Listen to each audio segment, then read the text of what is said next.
近朱者赤，近我者甜。亲爱的观众爸爸们，大家好呀，我是你的九九呀。除了那些被誉为神作的动画，很少有人去搜索老番，毕竟风险确实很大。为了不让宝贝们踩雷，本次给大家推荐动画《这样算是僵尸吗》。这部动画首播于2011年1月10日，改编自小说家木心村一的同名作品。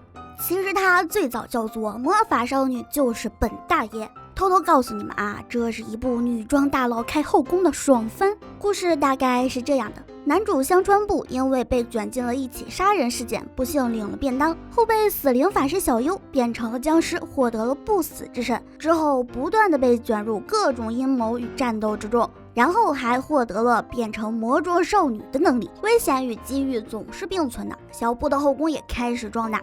除了缺少表情的死灵法师小优，还有旁若无人的魔装少女春奈，擅长黑暗料理的吸血忍者瑟拉，以及性格开朗的未婚妻有纪，变态屁股控萨拉斯巴蒂，and超级萌范生妙子。俗话说，男人可以不帅，但是一定要骚。帅哥骚起来会怎么样呢？那美少女就只能当绿叶了。香川部的骚主要体现在2点，一个是魔法少女，另一个是舞蹈。故事开始时遇到春奈，死灵法师小优夺走了她的魔力，又转让给了小布，所以他被迫代替小优讨伐米迦罗。我知道这有点像死神里黑崎一护和朽木露琪亚的故事。小布算是代理魔装少女，更为骚的是她可以通过解放自身肌肉来提升魔装少女的能力。简单来说就是爆肌肉就会穿上更加可爱的小裙子。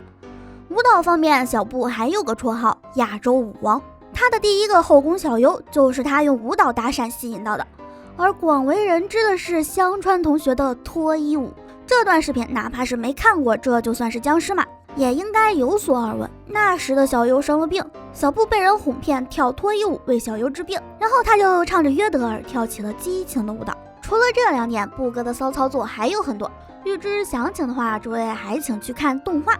这样算是僵尸嘛的女1号小优是典型的35属性，但是总被小布幻想成各种样子，被安排上奇怪的媚属性，有10几个声优来配音。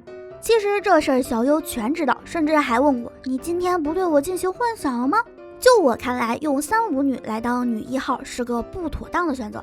35女性格被动，不利于故事发展，尤其是在小说当中，没有足够的动作语言、神态，戏份就会很少。你以为在热闹的人群中不说话就会显得与众不同吗？对不起，那只会让人更加忽视你的存在。相比之下，其他的女孩子可是个性鲜明，春奈有傲娇属性，外加上口是心非各种逆向操作，无疑可以推进剧情，甚至发生奇怪事件。且傲娇的反差萌也是一亮点。有纪是个主动型的妹子，并且还是未婚妻，这是一记强有力的头衔。而且有纪非常主动，只可惜现如今是自由恋爱时代，后宫动画里的未婚妻从来不占优势。至于塞拉斯巴蒂这个变态屁股控，虽说对小布的屁股有着无法控制的狂热，可惜不与男主角同居，算不上是1线后宫，不然必须要和男主争一争。这就是僵尸妈的第1变态。色拉黑长直火辣御姐，对小布是爱在心头脏话来，用暴力和侮辱表达自身的爱。即使记忆被重置451次，但每次仍认定小布就是自己的恋人，在小布的家里负责除了做饭之外的所有家务，比起人妻更像是母亲。说了这么多，也应该说说这就是僵尸妈的缺点了。这个缺点是致命的，虽然很好看，但是没有第3季。后宫恋爱加热血战斗加轻松搞笑，对于我来说这种设定是满分的，喜闻乐见却无法拒绝。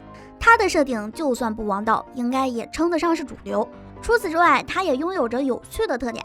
按照日本动画研究者所分的动画时代来说，从 EVA 开始的第3世代，大叙事不再占尽优势，属性和人设开始崭露头角，到如今更是发扬光大。同时我们也能看出属性和人设与女性角色的关系更为密切，而男主角多数情况下要足够普通人，并且搭配着亚萨西，他们开挂也是冲冠一怒为红颜。在这样算是僵尸当中，男主角香川部比后宫美少女们更加耀眼。从表面上来说，本作品的名字陈述句变成设问句，对此我想送上掌声。魔法少女就是本大爷，这个名字真的是绝了。虽说带有天生的喜剧效果，但是大多数人脑海中营造出来的角色形象80%是不良少年加浓密腿毛加萌系少女群。还没观看，我们就已经给这个作品一个恶俗的标签了。除了陈述句变成设问句，这个名字应该没有其他槽点了。